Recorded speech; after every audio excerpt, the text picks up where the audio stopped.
एक चीज और देखो, अभी हाल फिलहाल की घटना है, छत्तीसगढ़ में दो नन थी, उनके ऊपर मानव तस्करी का आरोप था और उन्हें गिरफ्तार करके जेल में डाला गया। तो आप क्या सोच रहे होंगे कि उनको छुड़ाने के लिए नॉर्मल कोई गया होगा? नहीं, उनको छुड़ाने के लिए नेता, विधायक, मंत्री, मुख्यमंत्री तक ने अपील कर दी और संसद में राहुल गांधी और प्रियंका गांधी संसद के बाहर प्रदर्शन कर रहे थे 2 नन के लिए। हमारे यहाँ न जाने कितने हिंदुत्वनिष्ठ अभी तक जेल में हैं, दारा सिंह जैसे लोग, इसमें उनके लिए कोई आवाज नहीं उठाता। इसमें मैंने एक उदाहरण दिया है। असम में एक हॉस्पिटल, बस स्टैंड, ऐसे कई जगहों पे ब्लास्ट हुए थे। वो ब्लास्ट ख्रिस्ती बोडो नक्सली संगठन है, जी। ख्रिस्ती बोडो। तो उसके जो प्रमुख है उसको पकड़ के जेल में डाला गया। कुछ दिनों बाद उसने कोर्ट में शपथ पूर्वक लिख के दिया कि मैंने मेरे आदमियों को कहा है कि आगे से ऐसी घटनाएं न करे, शांतता से रहे, और इस आधार पर मतलब आगे हम ऐसा कुछ नहीं करेंगे, इसलिए जमानत दे दो। तो उसको जमानत मिल गई है।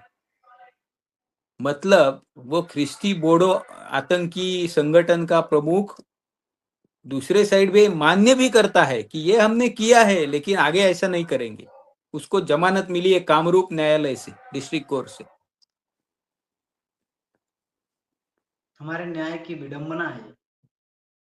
इसलिए मैंने मेरे पुस्तक में दूसरे ये भी लिखा है कि आजकल कोर्ट में निर्णय मिलता है, न्याय नहीं मिलता। फैसले आते हैं। तो इन सब चीजों को लेकर के सनातन संस्था, हिंदू जन जागृति समिति और तमाम हिंदुत्वनिष्ठ क्या कर रहे हैं, कैसे लोगों को जागरूक कर रहे हैं, उसके बारे में बताएं और हम अपने इस डिस्कशन को अब अंतिम की तरफ ले जा रहे इसकी हैं। इसके ऊपर तो उपाय यही है कि लोगों में इस विषय में जागृति करना आवश्यक है। कि कई बार क्या होता है ना कि ये हमारे ऊपर आया हुआ संकट है यही नहीं लगता। हम संकट हाँ, के खिलाफ तभी खड़े होंगे जब हमको जब लगेगा कि हमारे ये ऊपर। संकट है। लेकिन जब पता ही नहीं ये संकट है तो उसके खिलाफ खड़ा होना तो दूर की बात है। लेकिन उसके लिए जागृति आवश्यक है। हिंदू समाज को ये बताना चाहिए कि भाई ये पूरी दुनिया में यही एक देश बचा है अपने लिए, यहाँ से भी भगाने की कोशिश चल रही है। तो हम कोई आतंकी नहीं है।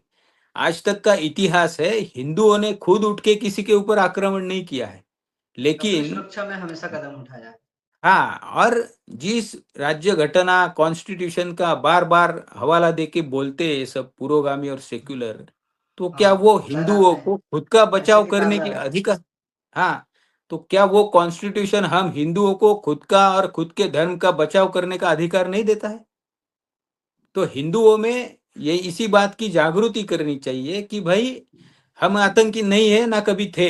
हम उठ के किसी के ऊपर आक्रमण करने नहीं जाएंगे, लेकिन हम खुद का बचाव कर सकते हैं, हमें करना चाहिए। इसी तरह की परिस्थिति रही तो आने वाली 3-4 पीढ़ियों के बाद पता नहीं हिंदू जन्मे गया नहीं है इस देश में।